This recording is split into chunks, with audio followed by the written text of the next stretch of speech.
प्रणाम सुंदर साथ जी। बोलो श्री प्राणनाथ प्यारे की जय। राम के धनी की जय। सच्चिदानंद गुरुदेव की जय। प्रणाम। देखूं वतन अपनो निज धाम। हे सुंदर साथ जी, परम धाम में अनेकों नेक लीलाएं श्री राज्य महाराज हमारे आनंद के लिए करते हैं। हम सब सखिया उन लीलाओं का बड़े ही प्रेम से आनंद लेती है और देती है।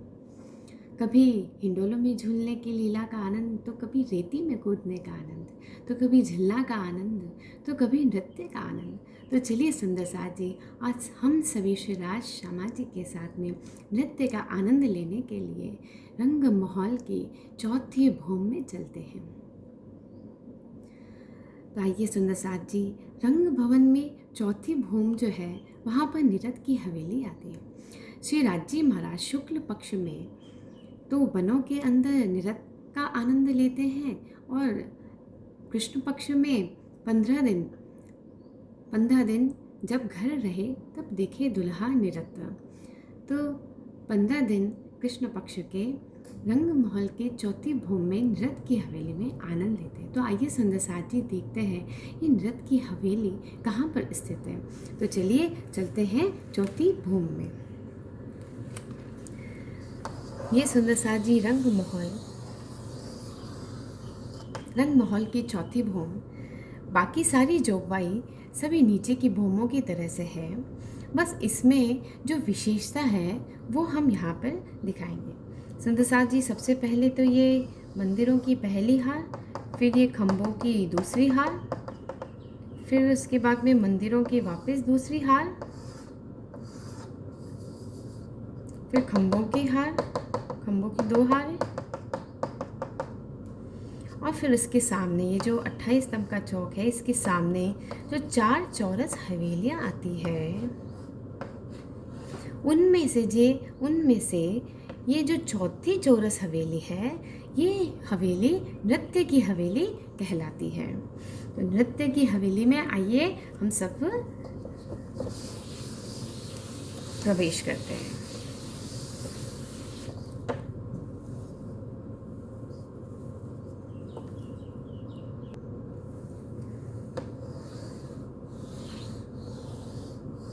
चार चौरस हवेलियों में से जो ये चौथी चौरस हवेली है, पहली चौरस हवेली की विशेषता हमने पहली भूम में देखी थी, जो कि रसोई की हवेली कहलाती है। और ये जो चौथी भूम में 4 चौरस हवेलियों में से जो चौथी हवेली है वो नृत्य की हवेली कहलाती है। नृत्य की हवेली किस प्रकार से इसकी शोभा है सुंदर साथ जी, जिस प्रकार से सारी हमने चौरस हवेलियाँ समझी है उसी प्रकार से इसकी भी शोभा है। किस प्रकार से कि 20-20 मंदिर हर तरफों, चारों तरफ 4 द्वार, 23 मंदिर की लंबाई चौड़ाई में ये एक चौरस हवेली आती है, जिसके अंदर 20-20 खम्भ, यानी कि 10 इधर 10 इधर, 20-20 खम्भों की चारों तरफ शोभा होने से 80 मंदिर तो ये कॉर्नर के हुए, और बाकी ये जो 4 मंदिर हैं ये हर एक कोने के होने से कुल मिला के 84 मंदिरों की शोभा यहाँ पर बनती है। अब इन 84 मंदिरों के आगे 19 स्तंभों की एक हार पड़ती है। ये हम एक सिंपल चौरस हवेली की समझ रहे हैं। फिर हम देखेंगे नृत्य की हवेली में क्या चेंज आती है, क्या भिन्नता आती है। तो ये 19 खम्भ चारों तरफ हुए, फिर 17 मंदिर का लंबा चौड़ा एक कमर भर ऊंचा चबूतरा आता है। चारों तरफ सीढ़ियाँ हैं और 17 ही खम्भ किनारे पर लगे हैं जिनमें कठेड़ा लगा है। तो इस प्रकार से जिस पर गिलम बिछा है, ऊपर चंदवा लगा हुआ है, तो बड़ी ही सुंदर इस प्रकार से ये चौरस हवेली की शोभा हमने समझी थी। तो नृत्य की हवेली में ये पूर्व है, ये पश्चिम, उत्तर, दक्षिण। तो हम अगर पूर्व से प्रवेश करते हैं सुंदर साथ जी, पूर्व से प्रवेश करते हैं तो पूर्व दिशा के ये जो 20 मंदिर दिखाई दे रहे हैं, इन 20 मंदिरों की जगह खुली दहलान आई है। यानी कि 20 मंदिरों की जगह यहाँ पे ये मंदिरों के स्थान पर स्तंभ आए हैं तो ये स्तंभों की ये पूरी एक खुली दहलान आती है। तो ये खुली दहलान जो है ये कितने माप की हो गई? ये पूरी 21 मंदिर की, द्वार को मिला के ये 20 तो ये हुए, और ये एक मंदिर का बीच में द्वार पड़ता है। तो इस प्रकार से पूरी 21 मंदिर की ये दहलान यहाँ पे आ जाती है। अब ये जो स्तंभ है ये हमने नीचे प्रथम भौम में भी समझे थे कि ये जो स्तंभ है ये कौन से रंग के हैं? ये है नीलमणि के, नीलवी के खंभ है, ये सब नीलवी के खंभ है। और उत्तर दिशा की तरफ के जो मंदिर है, जो खंभों का रंग है वो कौन सा है? तो वो है पीला, पीला कह दीजिए या पुखराज कह दीजिए, क्योंकि इस तरफ पुखराज पर्वत की शोभा रहती है। तो इस वजह से उत्तर की तरफ के जो स्तंभ और मंदिरों की शोभा है वो पुखराज की रंग की है। दक्षिण की तरफ की जो मंदिर और स्तंभों की शोभा है वो लाल कह दीजिए या लाखी कह दीजिए, दोनों एक ही है। तो लाल रंग की जो है मंदिर और स्तंभों की शोभा इधर है, क्योंकि यहाँ पर इस दक्षिण दिशा में हम बाद में समझेंगे माणिक पहाड़ आता है, तो उस हिसाब से यहाँ पे लाखी रंग के मंदिर और स्तंभ आए हैं।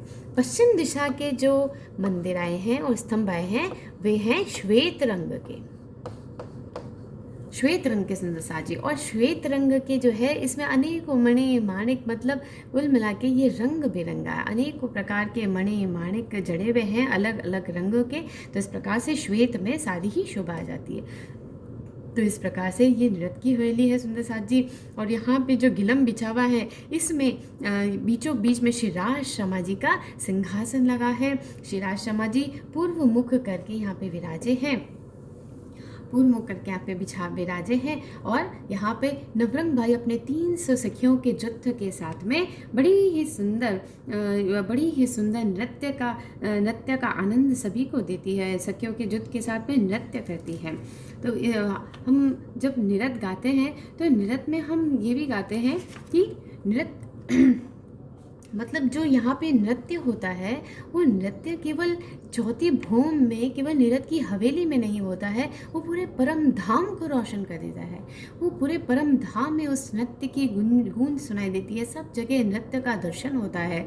जो वहाँ के जो स्तंभ है, स्तंभों पर मेहराब है, उस पर जो पशु पंखी, जो पुतलियों की जो शोभा लगी हुई है, जो चित्रकारी बनी हुई है, वे सब चेतन होने से, सब जीवंत होने से वे भी इस नृत्य में बढ़ चढ़ कर भाग लेते हैं। नृत्य हम गाते भी हैं ना कि साम सामी पशु पंखी नंग के जंग करे जवेर उदोए, मतलब जंग करे जवेर उदोए।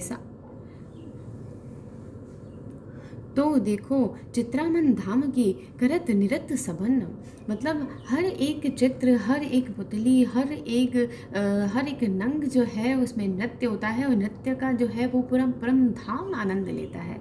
तो इस प्रकार से सुंदर साज जी ये हुई हमारी नृत्य की हवेली। 15 दिन जब घर रहे तब देखे दुल्हा निरत, महबूब को रिझावने अनेक कला सधत, और नजर न कर सके बंद ऐसे ही बांधत। थंब दिवाले सिंहासन सब में होत निरत, मतलब थंबों में, दीवाल में, सिंहासन में, सब में होत निरत।